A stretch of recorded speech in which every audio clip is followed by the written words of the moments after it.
Bossing Vic Soto, sigurado na ang pagbabalik MMFF matapos ang 5 taon. Tuloy na nga ang muling pagbabalik Metro Manila Film Festival ni Bossing Vic Soto ngayong taon. Opisyal na kasi nilang inanunsyo ang magiging entry movie nila para sa darating na MMFF. Pinangungunahan nga ito ni Bossing Vic Soto at Piolo Pascual. Makakasama rin nila rito ang iba pang mga mahuhusay na mga actor at actress tulad ni Sid Lucero, Christine Reyes at Sue Ramirez. Co-produced ito ng MQuest Ventures, APT Entertainment at MZ Productions na pagmamay-ari ni Bossing Vic Soto. Si Michael Tabiera ang magiging director ng nasabing pelikula. 2019 pa noong huling may kasaling pelikula si Bossing sa MMFF, at ito ay ang Mission Unstoppable: The Dawn Identity kung saan kasama niya rito si Maine Mendoza at Jake Cuenca.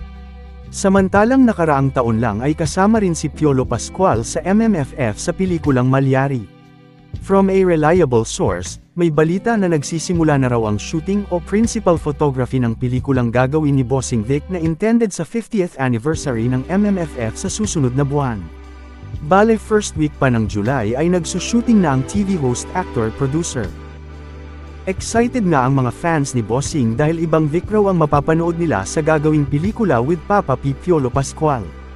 Kung totoo ang chika, bali ito ang first time ni Bossing na hindi comedy at fantasy ang gagawing pelikula at ilalahok sa pinakamalaking film festival ng bansa. Although, hindi ito first time ni Bossing na magdrama kasi matagal na niya itong ginagawa sa traditional Lenten special ng Eat Bulaga. Wish nga ng followers ni Bossing Vic na sana raw ay makapasok ito sa Magic 8 Nanograms 50th Metro Manila Film Festival. Na-miss nila si Bossing ng bonggang-bongga. Matagal-tagal din kasing hindi napanood sa big screen ang TV host, actor, producer. Makuha kaya muli ni Bossing ang titulong Box Office King? Hawak pa rin nga po ni Bossing, kasama si The King Fernando Poe Jr., ang may pinakamaraming Box Office King Awards na mayroon ng 7. Sinusundan sila ni Comedy King Dolphy at John Lloyd Cruz.